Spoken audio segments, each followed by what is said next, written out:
À 20 ans, j'ai travaillé pour une entreprise du CAC 40 en alternance. J'ajoutais alors une belle ligne à mon CV, j'étais valorisé socialement et je recevais un bon salaire. Et pourtant, ça a été une claque. J'ai vécu une perte de sens. Je manquais cruellement d'autonomie, je me sentais désaligné par rapport à mes valeurs et j'effectuais des missions répétitives et inintéressantes. Chaque jour, j'avais l'impression de m'éloigner un peu plus de la personne que je rêvais d'être. J'ai cru que c'était le chemin normal de la vie. Accepter une vie peu trépidante et désalignée en échange de sécurité matérielle et de reconnaissance sociale. 3 ans plus tard, je réalise que ce mode de pensée est une illusion qui n'a plus de sens. Et je suis loin d'être le seul dans le monde. Il y a 2 fois plus de travailleurs activement désengagés que de travailleurs engagés qui aiment leur travail. 29% des Français ne perçoivent ni le sens ni l'utilité de leur emploi. La proportion de travailleurs jugeant leur travail comme très important est passée de 60% en 1990 à 21% en 2022.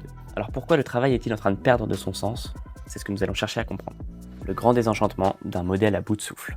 Revenons d'abord aux racines du modèle actuel. En 1776, Adam Smith, économiste, sort alors le plus grand livre de l'histoire de la vie économique, La richesse des nations. Il y expose notamment 2 théories. 1. L'individu serait naturellement égoïste et il aurait tout intérêt à l'être, car selon lui, la somme des intérêts individuels aboutit à l'intérêt général. C'est le principe de la main invisible. L'individu ne serait donc motivé au travail que par des incitations individuelles, des récompenses et des punitions par exemple. Sa deuxième grande théorie est que la division du travail est à l'origine de gains de productivité. Découper les tâches pour les rendre plus routinières rendrait les organisations plus productives. Ces principes constituent les fondements de notre mode d'organisation sociétale, qui a effectivement débouché sur des gains de productivité et une abondance matérielle aujourd'hui. Mais il semble qu'une partie du discours de Smith a été oubliée. Dans le progrès de la division du travail, l'homme qui passe toute sa vie à accomplir un petit nombre d'opérations simples, dont les effets sont peut-être aussi toujours les mêmes ou presque, n'a aucune occasion d'employer son entendement. Il perd donc naturellement l'habitude d'un tel effort et devient généralement aussi bête et ignorant qu'une créature humaine peut le devenir. Selon Smith, sans action préventive du gouvernement, la division du travail a un coût non négligeable, la ruine de l'esprit du travailleur. On réalise que la théorie de l'individu naturellement égoïste est également une erreur de jugement. Les études montrent que les incitations par récompense ou punition ont même parfois des effets négatifs sur l'engagement des travailleurs. Mais alors comment un mode de pensée si erroné a-t-il pu durer si longtemps? Les travailleurs n'avaient pas le choix. Les travailleurs avaient un sentiment d'appartenance aux structures collectives, à l'État, aux entreprises et aux syndicats par exemple. Les travailleurs avaient le sentiment de contribuer au progrès et à l'amélioration des conditions de l'ensemble de la société. Mais après 200 ans de progrès économique, le monde s'est transformé. De l'ère industrielle à l'ère de l'information. Nous vivons désormais à l'ère d'Internet. Les informations sont disponibles partout, tout le temps. Et désormais, les travailleurs ont le choix, des métiers, des conditions de travail, etc.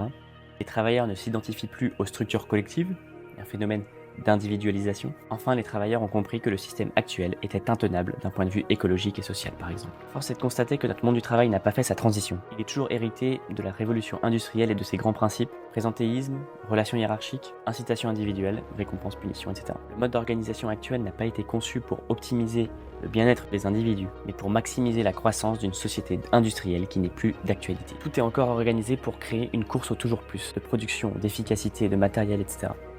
Mais toujours plus pourquoi au juste? La crise du Covid nous a fait réfléchir sur le rôle que nous avons à jouer sur cette terre et à la place du travail dans nos vies. Aujourd'hui, la logique de récompense ne suffit plus. Les travailleurs actuels ne veulent plus consacrer leur vie à un travail qui n'a pas de sens pour eux.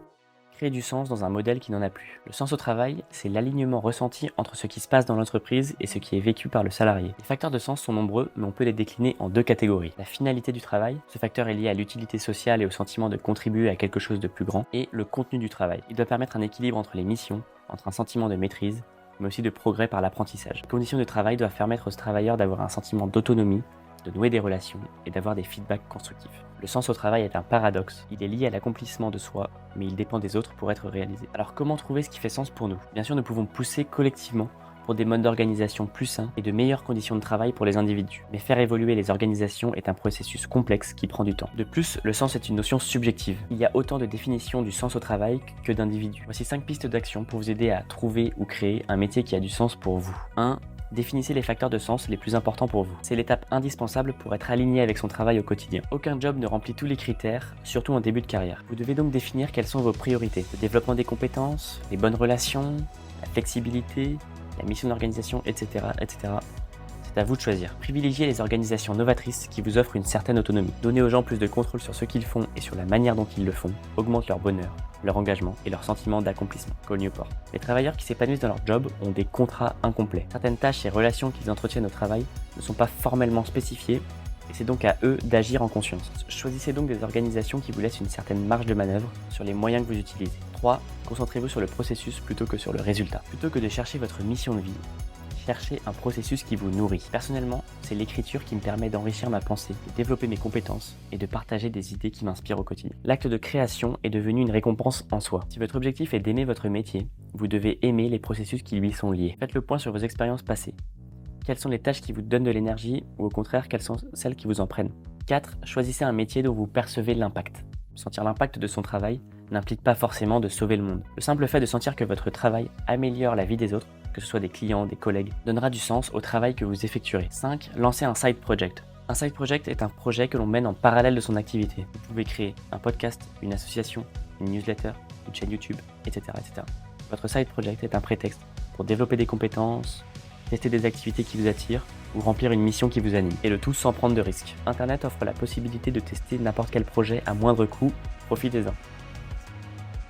Trouver son pourquoi ou sa passion sont des processus de découverte qui suivent l'action et qui ne sont pas figés. En fin de compte, c'est votre capacité à agir, à tester, à engranger les expériences et à vous écouter qui vous aidera à créer votre propre sens.